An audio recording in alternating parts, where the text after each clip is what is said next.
Hello, my name is John and I'm a leader. I'm really happy to answer the questions that Ms. Schmidt's class from the Bamfield Community School had sent me, and I'm going to do it by having a video here, and I'll send it on. Hopefully it works out really well. So I think first off, what kind of leader am I? Well, I'm a local leader in two ways. So I am a member of council for the Huu First Nations. So the people who have lived on that part of the island for thousands of years, we have our own government and we have our own council that are the leaders of that government, and I'm one of them. Now, because of that, I'm also someone who is a representative of my community at a thing called the Alberni-Clayoquot Regional District, or the ACRD. Now, the ACRD is actually a piece of Vancouver Island that's quite big, and it's on the west coast of Vancouver Island. And if you draw a triangle from Bamfield to Port Alberni to Tofino, that's basically the whole of the Alberni-Clayoquot Regional District, plus a bit more on the outside. Now, all of the people who live in this area, they live in communities, and they live in communities like Bamfield, like Anakla, like Port Alberni, like Ucluelet, like Tushat, like Tofino. And they all elected their own leaders as well. And some of them have councils, like the city of Port Alberni, the district of Tofino, the district of Ucluelet. Others have their own councils for their tribes. And some of them are also members of the Alberni-Clayoquot Regional District. And Huu is one of them.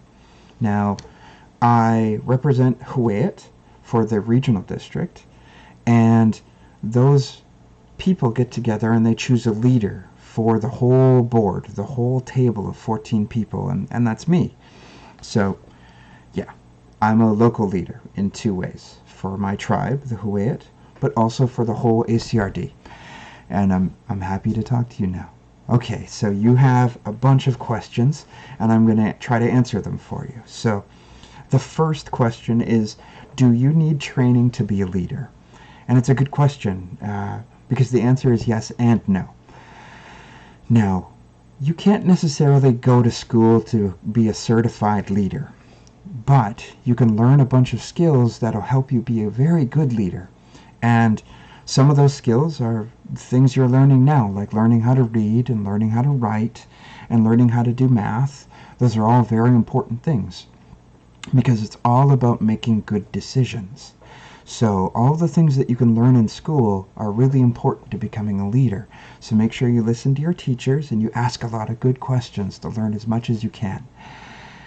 The other things that you need to be able to do to be a pretty good leader is to be able to talk really well, to be able to convince other people that what you hope to do is right for them. That's only part of it, though. That's a really small part. The most important part of being a leader is being able to listen to the people around you and to listen to what they want and what they need and what they're hoping to do, because it's your job as a leader to help do those things. And listening is the most important part of that, because the more you know about the people around you in your community, the better off you'll be in making the right decisions for everyone that you represent. So that's the kind of leader I am. I'm an elected leader, which means that in order for someone to become a leader like me, you have to stand in an election or run in an election. And that means you got to get a bunch of people to vote for you, and then the top people usually get in on council or become the mayor or that sort of thing. So listening, reading, learning, and asking good questions. These are all things that are really important to be a leader. So you do need to train yourself, but it's stuff you can do yourself. And that's really important, because a good leader is someone who knows a lot, but more importantly can learn a lot, and then have good conversations, talk really well about the problems that we're looking to solve, and making sure we make the right decisions to help everyone as best we can. So the next question is, how fun is it to be a leader, and is it hard?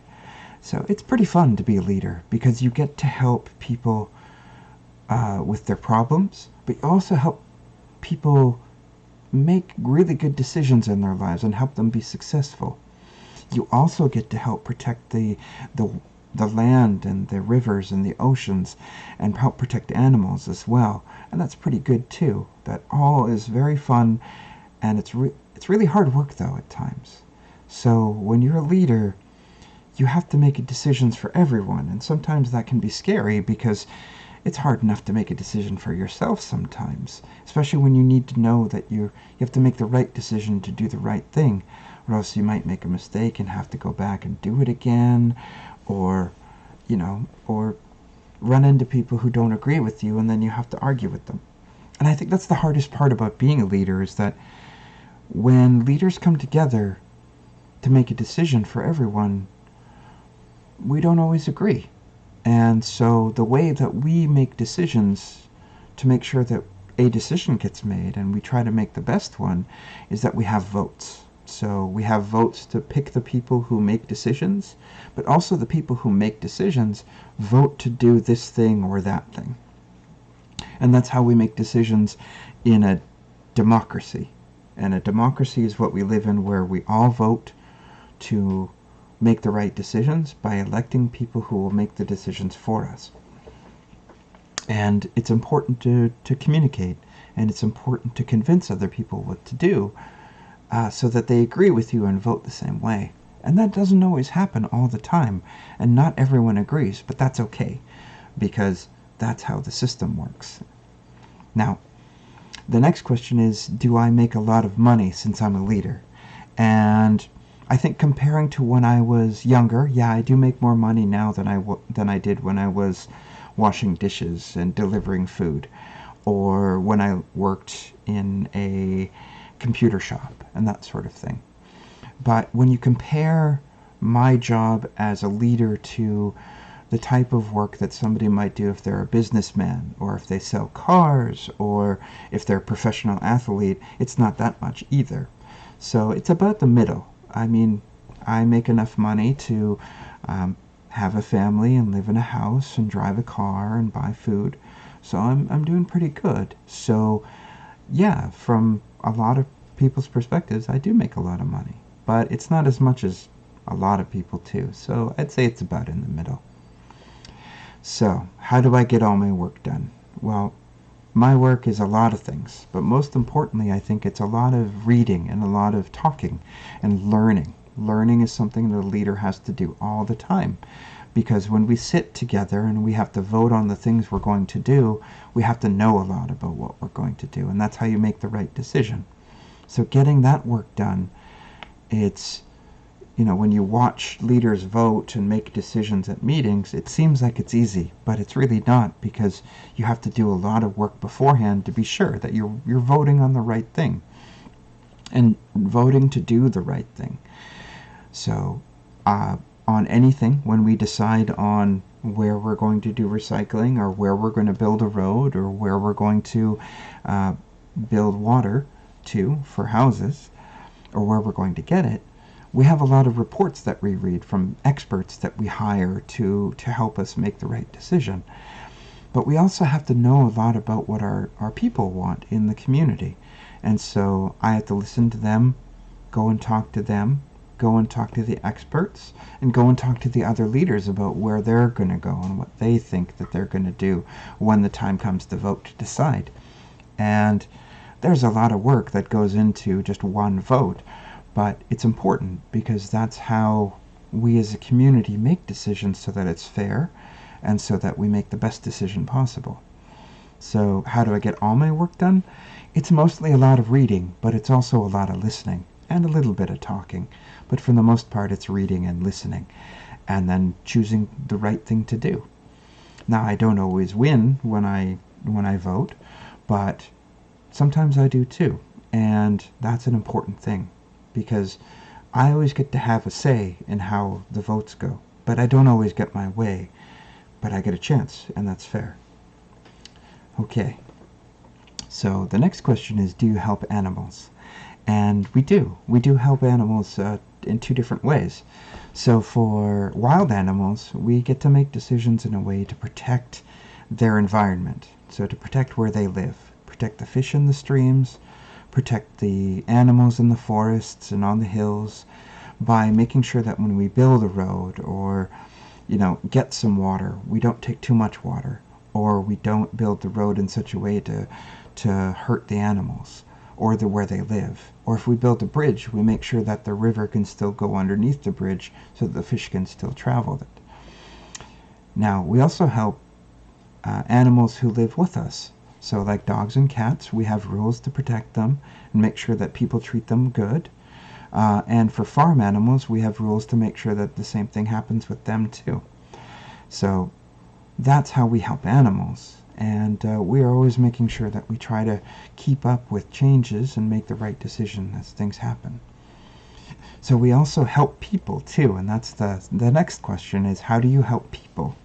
Well, local government is in charge of a lot of the things that we see in our houses.